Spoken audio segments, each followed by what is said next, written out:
Hello, in this video I'm going to be looking at the T110E4. This is one of the Tier 10 Tech Tree American tank destroyers, and it's very interesting because it's really more of a heavy tank than it is a tank destroyer. Where this tank loses out in its hit points compared to a heavy tank, it makes up for with its firepower, which is really more tank destroyer like, and that's what really makes the T110E4 a very unique and interesting vehicle to play. And if you really like heavy tanks with big guns but just feel their reloads are very slow and they're rather inaccurate, the T110E4 is a really good substitute for an actual heavy tank. But I'll get right into the stats of this vehicle. There is of course a review on my website if you do want to have a look at that without the commentary.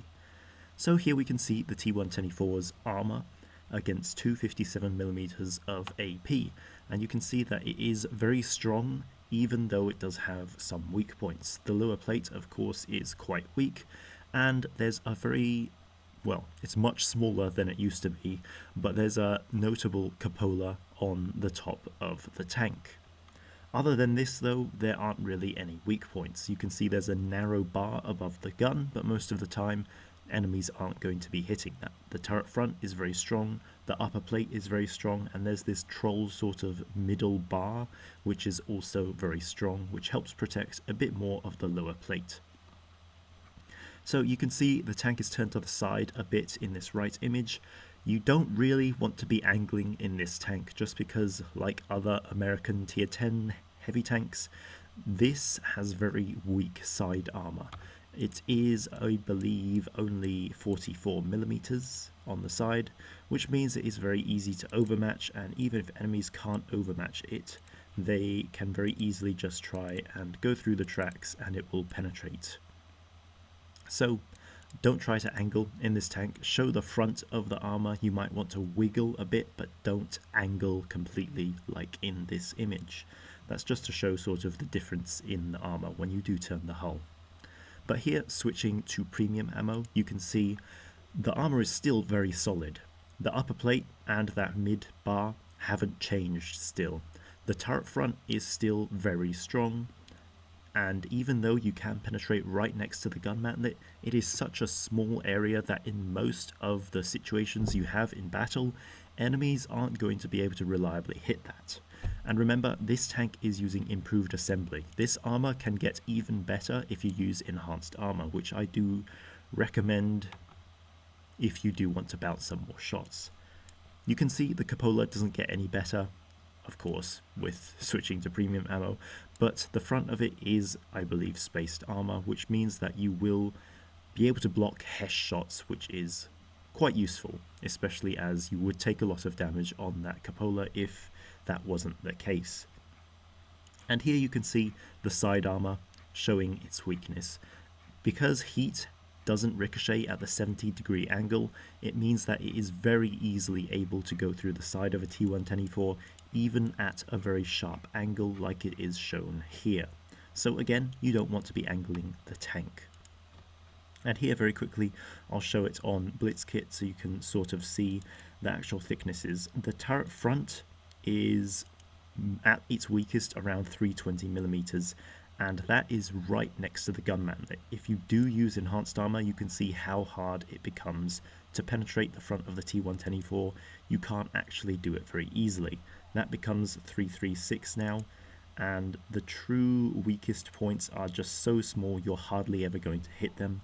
327mm. The upper plate is 360, so even good premium ammo like 340mm of penetration isn't going to be able to go through that upper plate. You need to be running calibrated shells. And of course, if the E4 is using enhanced armor, that's still very difficult to go through. So just still overall a very solid armor profile for the tank. And here you can see that that cupola is spaced with 15mm of spaced armor, which means it does block HESH from fully penetrating, which is definitely nice.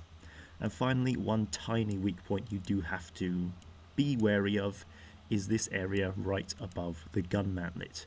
Only 185 thick, so Tanks can penetrate that, but most of the time they'll be going for the cupola, and that's not too much of an issue. You can also raise the blocky gun mantlet to block that. But yeah, E4, very good armor, almost like a heavy tank. In fact, it is so effective that a lot of the times you don't really feel too much like a tank destroyer. It feels more like just a properly armored heavy tank with a big gun. So the gun this tank mounts is a 155mm gun. It has 630 alpha damage with APCR standard ammo, 535 on heat and 940 on HE. What's really nice about this tank is that it has a very quick reload for its alpha damage, which gives it over 3000 DPM, which for a lot of the tank destroyers that have such alpha damage, most of them are sitting around 3000 or even under 3000.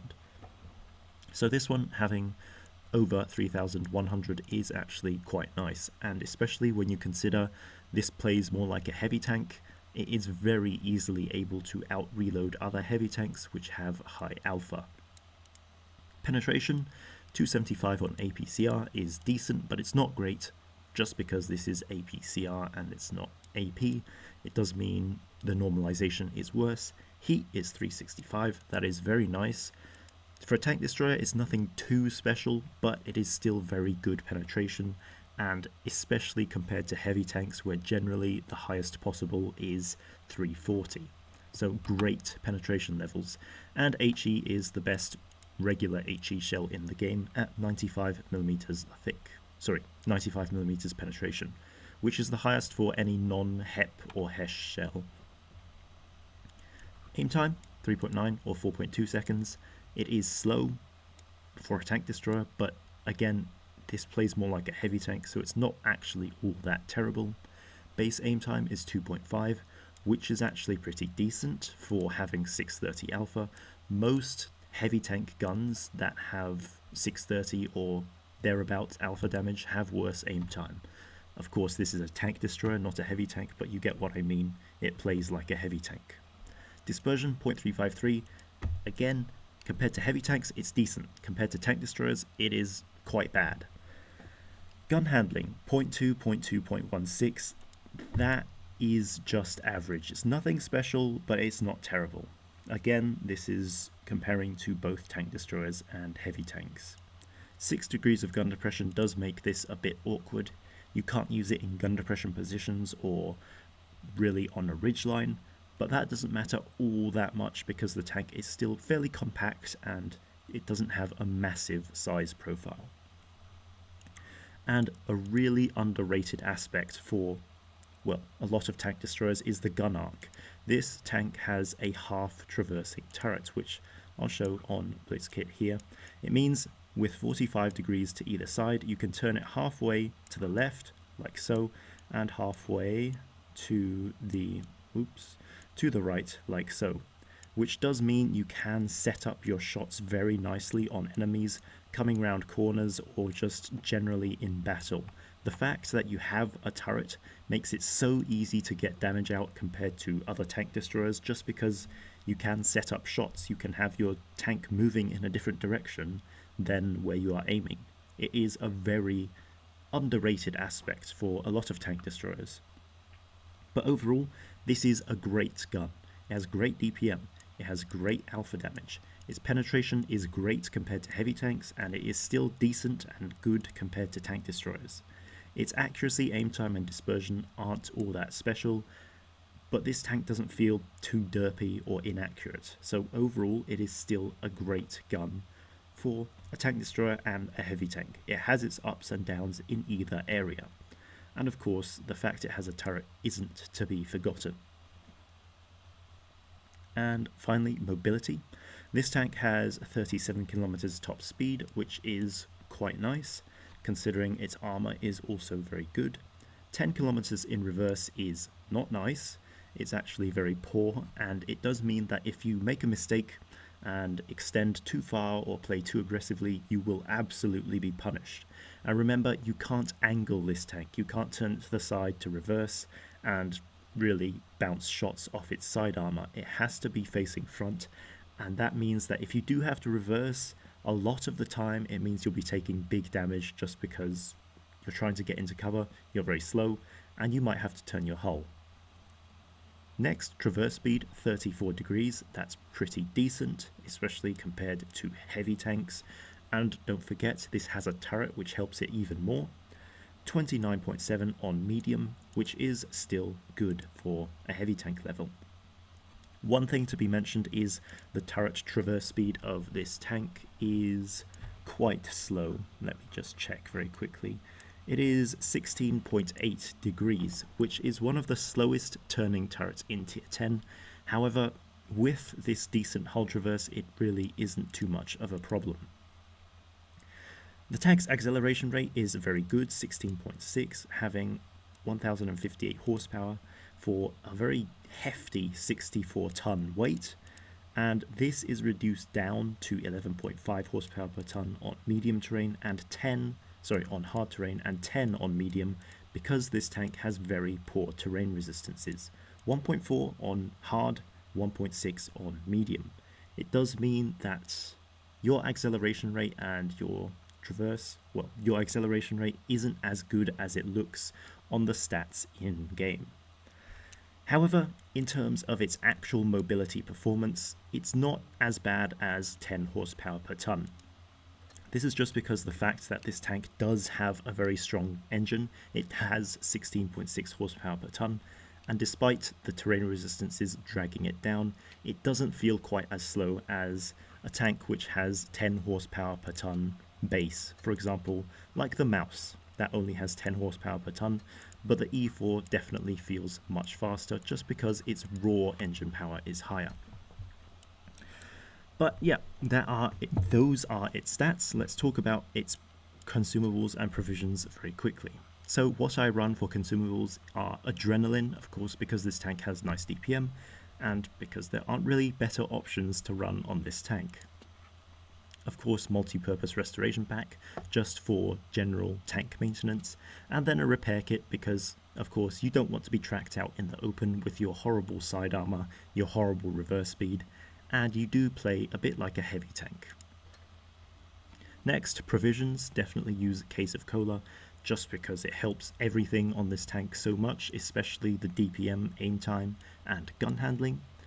Of course, the turret traverse speed as well, don't forget about that. It would be very slow without this cola.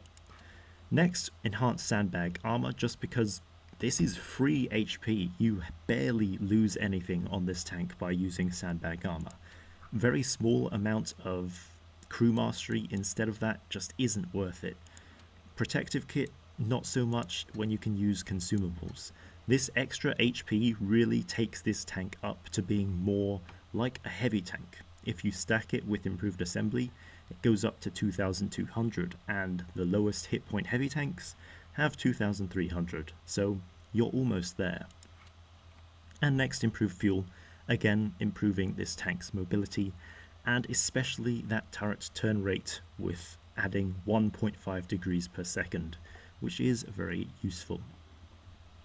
Next, ammo loadout. I do have to talk about this because this tank has a good rate of fire and it only carries 27 rounds of ammo.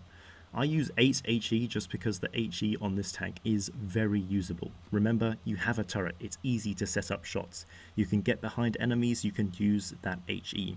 You can even get to the sides of enemies and use that HE. Remember, 95mm of penetration is the best of any regular HE shell. 7 heat, of course, because you do need heat just to go through turret fronts and stuff like that. But of course, your main ammo is going to be that APCR, and you do want to have enough for most situations. Of course, if you don't use HE that much, especially for splashing, you could reduce that down to more like 5 and just carry more APCR or heat. But finally, moving to equipment. Gun rammer, definitely, because this tank is more like a heavy tank. You don't need that higher penetration, especially as this tank already has great penetration, and one of its best traits is the fact it has good DPM with heavy tank like Armour and high alpha damage. So I definitely use the gun rammer in this case, which gives it almost 3100 DPM. Next, defense system. Again, improved modules is useless since they nerfed it.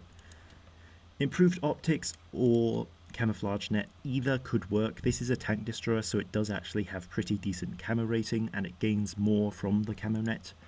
But unless you are actually sniping at long range, I find optics are actually still relatively useful on this vehicle, just because when you do engage heavy tanks, you want to have at least a decent level of view range to be able to spot them, because if you get outspotted by a heavy tank, it's not going to be very good.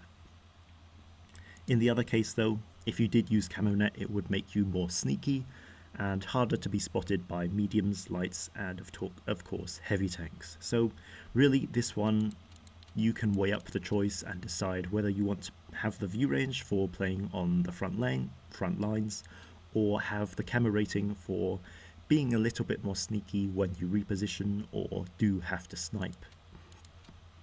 Next, engine accelerator, just because this tank already has pretty decent traverse speed. However, either one of these could really work, as its acceleration isn't bad either. I use improved assembly just because, again, it has very good HP for a tank destroyer, and improving it does sort of min-max that aspect. On top of this, the armor as base is already very good. You saw that in the armor view, and I don't think in a lot of situations that improving the armor on the turret front is going to be that useful. A lot of the time enemies will just shoot your cupola or your lower plate, so having that better turret armor doesn't really do too much in most cases, since if they were going to shoot you at the front of the turret, they wouldn't load gold, they'd try go for your cupola most of the time. So improved assembly. Next, I use gun lane drive just because this tank has slow aim time.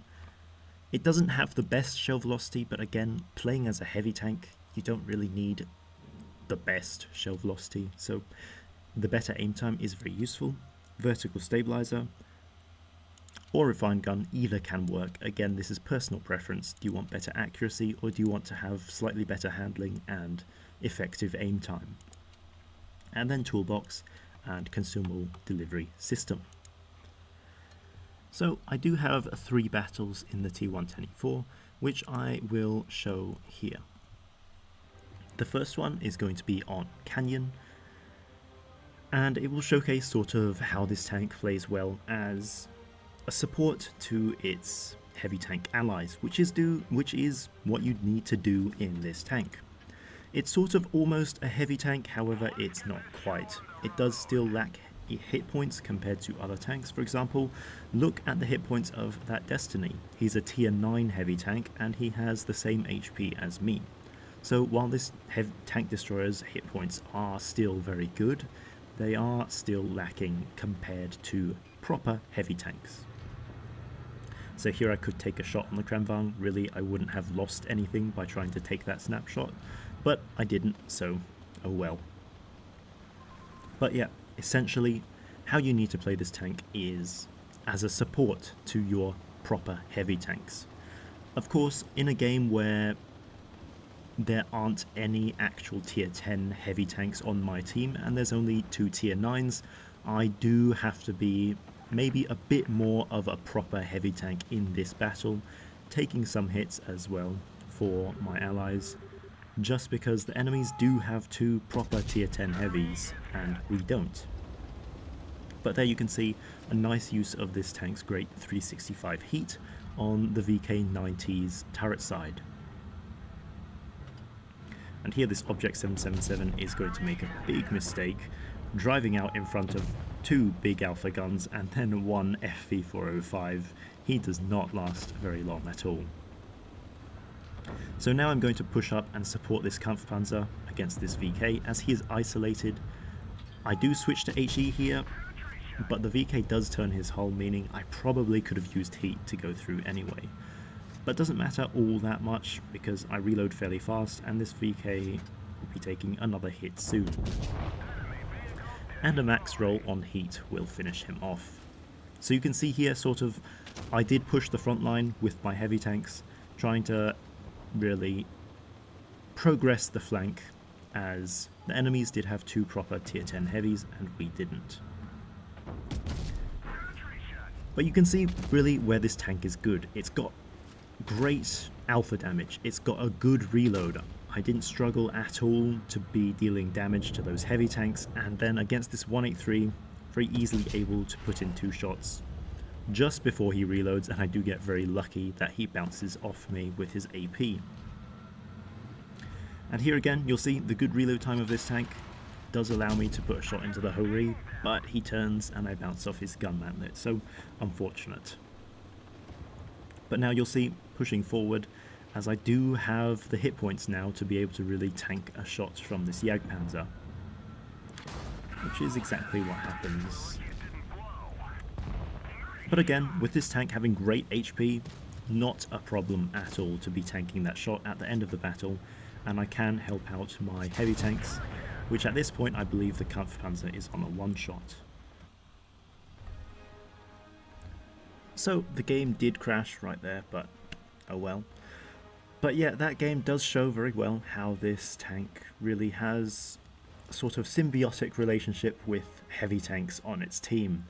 It supports them with its great DPM and alpha damage, and the heavy tanks can support it by helping it on its still relatively long 12-second reload and helping to take hits for it with their generally more effective armor and higher hit points.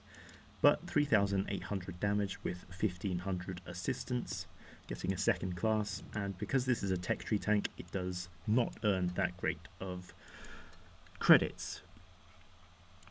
But the next battle is going to be on Desert Sands.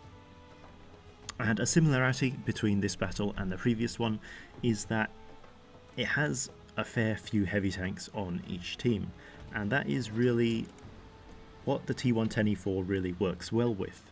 In a battle where you only have mediums and lights and tank destroyers, the T110E4 is going to be a little bit more out of place, as it does just work so well with heavy tanks around it. However, in those battles you can just play more like a TD, or sort of a half heavy on its own. But here you'll see I'm going to a 2nd line position. I'm not rushing right to the front line because I do have proper heavy tanks on my team who are going to be able to deal with the enemy heavy tanks. I'm just going to go towards a position where I can be out of the main focus of enemy tanks and just be sort of off to the side and being able to get supporting shots, such as that one on the Leopard. Now, seeing as most tanks are on this side, I'm going to be pushing forward and into this position next to this building. And there is the Leopard. Switch to HE, and that is the great thing about this tank. You have a turret, you can go around the corner and not have to turn your entire hull to set up a nice shot into the enemy. So here I'm going to do the same thing against the Rinoceronte, come around the corner using the turret to set up a shot, and then just reverse back.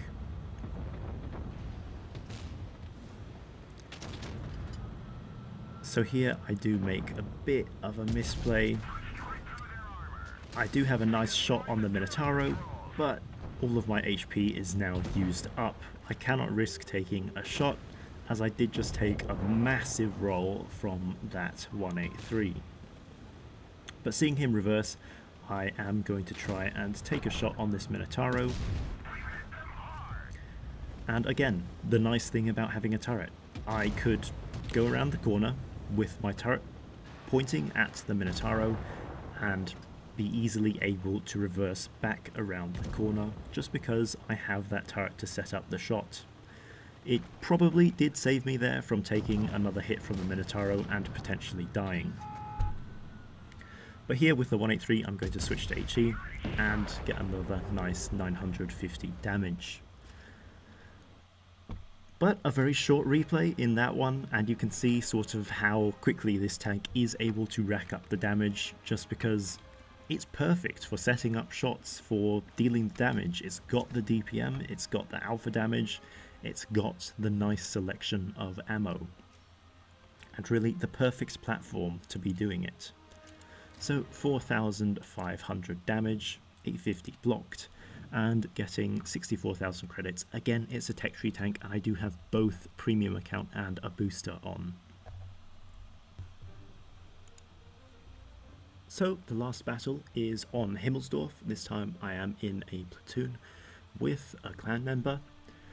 And again, one thing you'll notice about this map, there's a decent number of heavy tanks or heavy tank destroyers with the IS-7 and the Object 268 version 4 on the enemy team. And again, a city map, so perfect environment for this tank. So I'm going to go towards the train tracks just because we have a fair few tanks which are coming this way, so I'm just going to follow the team. But here you can see again, I'm not making a shot, but you can see I'm driving and my gun is pointing at the enemies. Most tank destroyers can't do this, they can't so easily set up a shot. My hull is turned to the side and I'm able to point the gun forward. Again, something the luxury of a turret can do. So unfortunately there, the IS-7 is way at the back, not in front like I thought, and then I do just move right as the Sheridan comes around.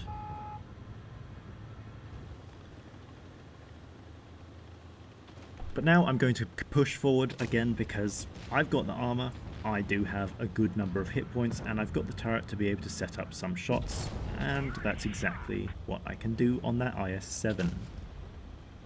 So I believe in all of these battles I am running the vertical stabilizer, so my dispersion is slightly worse, but I am still able to hit some nice shots, like on that IS-7. And here, the good DPM of this tank is what's really allowing me to be confident against this WZ-121. He does put one shot into me after bouncing his first, but I am able to, well, almost finish him off. Again, remember I am using gun rammer in this tank. That is something important to note, as there is an Object 268 version 4 on the enemy team, which has notoriously very good armor. Unfortunately, that was definitely not a good play by me, poking a 183 and taking a big shot in return, but oh well. So here I'm going to do something very sneaky, which is shoot under the carriages and shoot the 183 in his tracks, and it does go in, which is something I actually exploit more than once in this battle.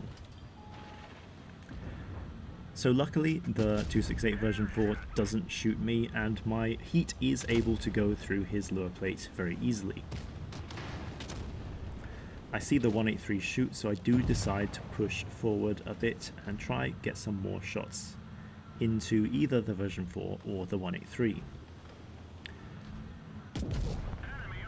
Again, notice the turret.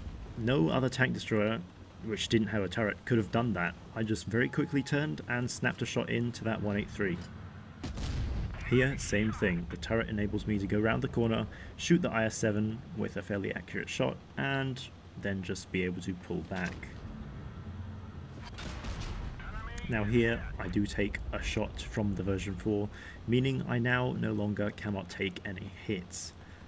But you can see that high amount of hit points for a tank destroyer did allow me to survive as long as I did in this battle, which is of course something very nice for more supporting frontline type of tank destroyer. And here you'll see I do abuse the Himmelsdorf train cars again to be able to shoot the 268 version 4 in his lower plate.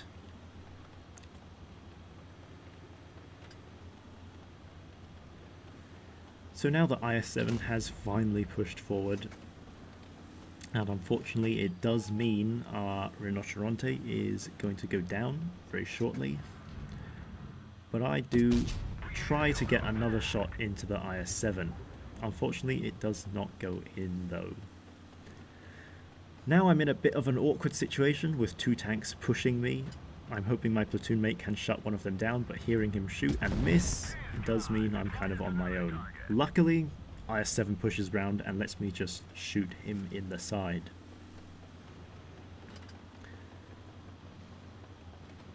And now I'm not wanting to push against this version 4, just because if I do die, there might not be enough time for my teammate to push up. But luckily, he does finish him off.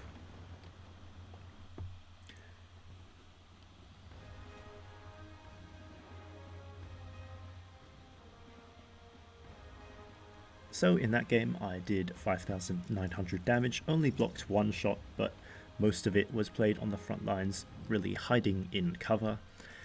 116,000 credits, of course, because this was quite a big game with first class and a high caliber, which do add a bit of credits. But again, it's a tech tree tank, it doesn't make all that much credits, and doing almost 6,000 damage. But considering this is only a first class and I earned 1,460 XP, it does sort of show what this tank is really capable of doing, as it was quite a lot of damage to be doing for a tank destroyer and it was still not an ace. But yep, the T110E4, it's definitely a tank you should consider grinding, especially if you really like, well, heavy tanks that have big alpha damage and just you like doing that kind of damage. This tank is more focused on actually doing damage and not so much the heavy tank aspect of soaking up damage with its hit points or using its armor. This one's more about setting up shots and helping support your team with your good gun and taking a few hits and using the armor where it is needed. It still retains some of those heavy tank traits while combining it with a tank destroyer like level of firepower. So it is a very nice, enjoyable tank in that regard of its gameplay. But yep, that is it for the T110E4. Thanks for watching.